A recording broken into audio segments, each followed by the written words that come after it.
Okay, this is the vlog for June 12th. And it's been kind of an interesting 24 hours since I last did this. Um, because I always do my vlogs, almost always do my vlogs in the evening. And yesterday evening, I did it right after, um, actually, it probably wasn't even over. It was the Sony press conference, mostly Sony stuff that was coming out on PlayStation. Um,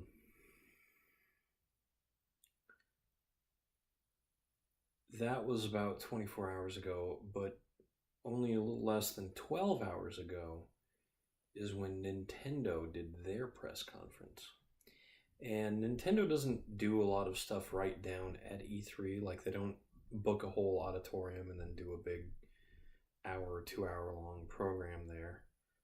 Because that's sort of not their style. They do show, they do release information, but they do it through a Nintendo Direct, which means that me sitting at home is going to get basically the exact same experience as people down at the convention, which is nice because 99% of us aren't down at the convention. So our experience is sort of more universal than the lucky chosen few who get to go down and be part of E3. I had a friend who actually went to E3 before it was reorganized as a nearly pure trade show. Actually, you'd think it might have been right after it was reorganized as a pure trade show. He went there by virtue of being technically an employee of the WizKids Games Company. But let's not talk about that. Luke's a good guy, but let's not talk about him right now. Let's talk about what Nintendo revealed, or I think it's nice. It's not going to be nicer for me, but it's going to be more accurate to talk about what they didn't show. Because they didn't show Metroid Prime 4. They didn't show anything Metroid related except the stuff that showed up in one of their crossover titles. My nose just started itching for some reason. They talked a lot about Pokemon Let's Go Pikachu and Let's Go Eevee.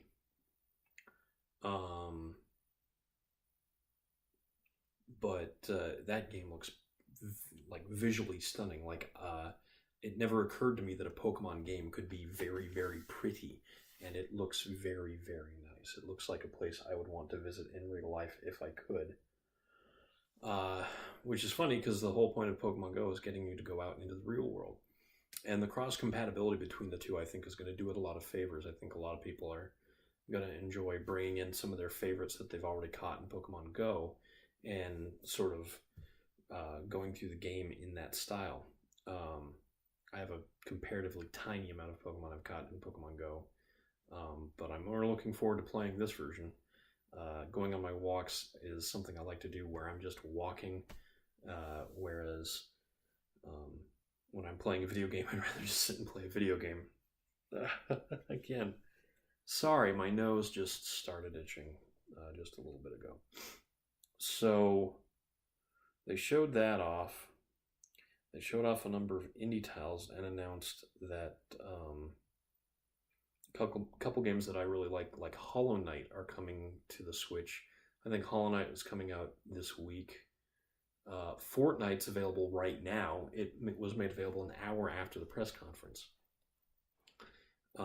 They did not announce any new Mario games. That's not entirely true. They announced a Mario Party for the Switch, Super Mario Party, which actually looked like a lot of fun. It's not usually my scene, but the few times that I've actually played Mario Party games, they've been pretty enjoyable. They are party games. Okay, I'm done. I can't walk around this anymore. The big reveal was Smash. Super Smash Bros. Ultimate.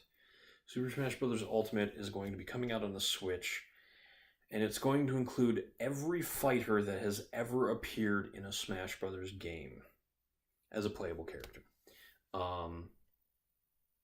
That means everybody from the N64 game, everybody from Super Smash Bros. Melee on the GameCube, everybody from Super Smash Bros. Brawl on the Wii, which was not a very well-received game, but did have some really cool characters.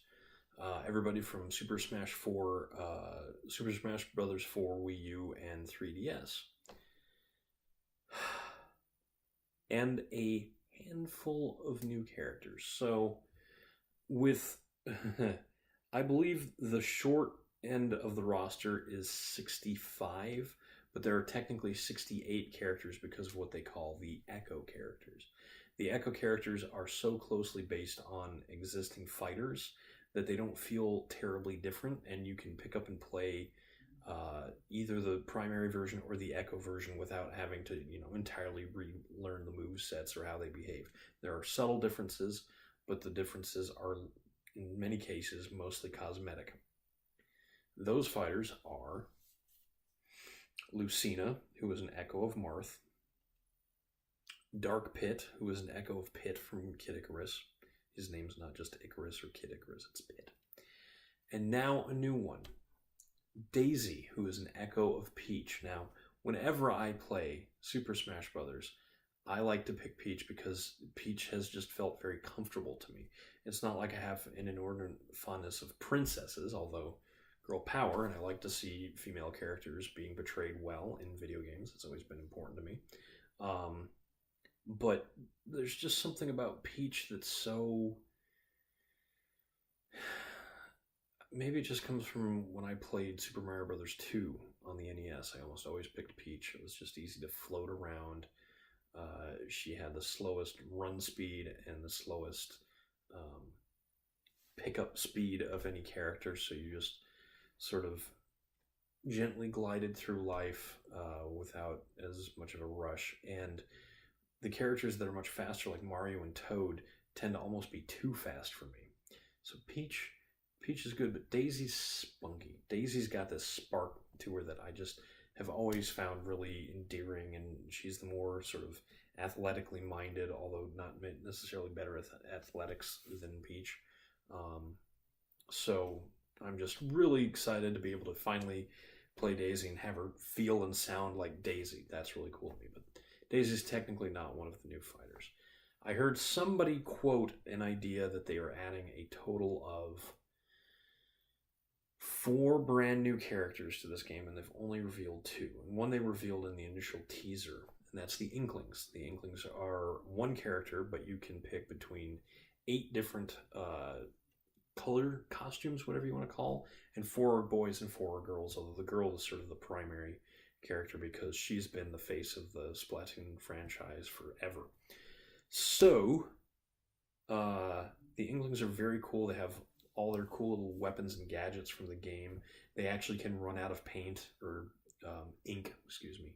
They can run out of ink, and they have to get more by using certain of their moves and blocking and hiding in the ink and stuff, which is cool. It makes them feel very much like their original appearance in their original game. I haven't played it, except maybe for like 5 minutes at a kiosk. But I can see why it's popular. It's just not really my kind of game. Online shooting games, I don't play very much of. It takes something like Overwatch to get me to come out of my hole and play one with other people. And that doesn't happen very often, maybe once a decade. But they did reveal a new character today. And I've been into the fighting game community, at least tangentially. I know a lot of people who are much more into it than I am. And I know a lot of people that play Smash Brothers. And there's one character that they've never put in a game that's been requested, probably for a longer period of time than anyone else, because this character's never been put in. The original character that everybody requested was Sonic, and finally Sonic was added in Super Smash Bros. Brawl, which is 10 years old now.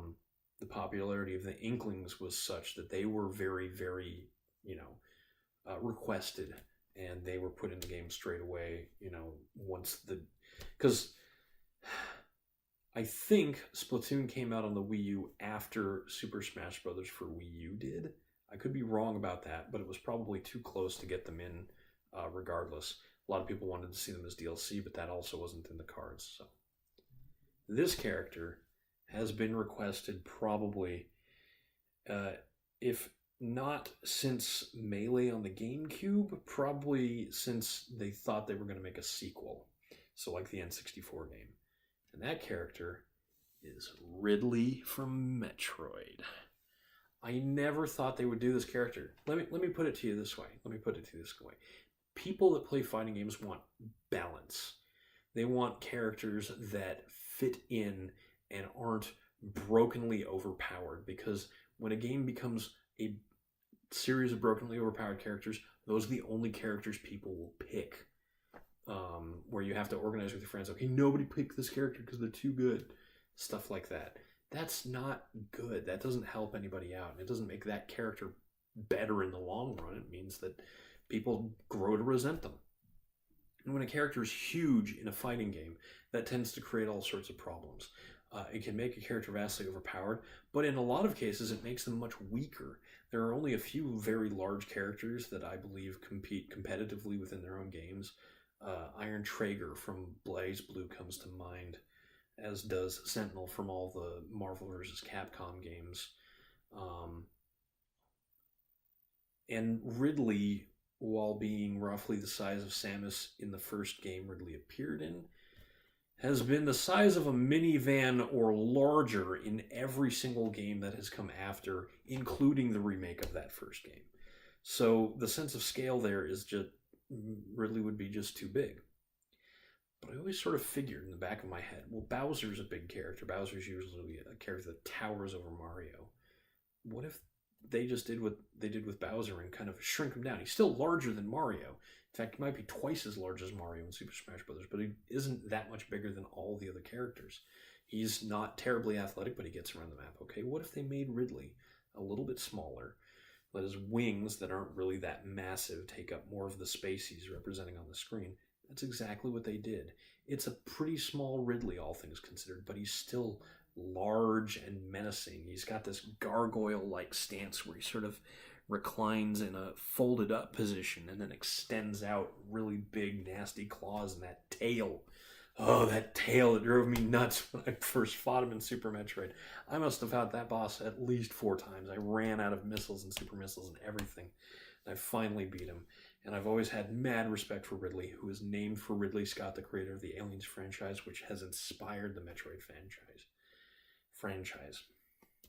I'm a fan-chise. Anyway, so I am so happy to be proven so wrong.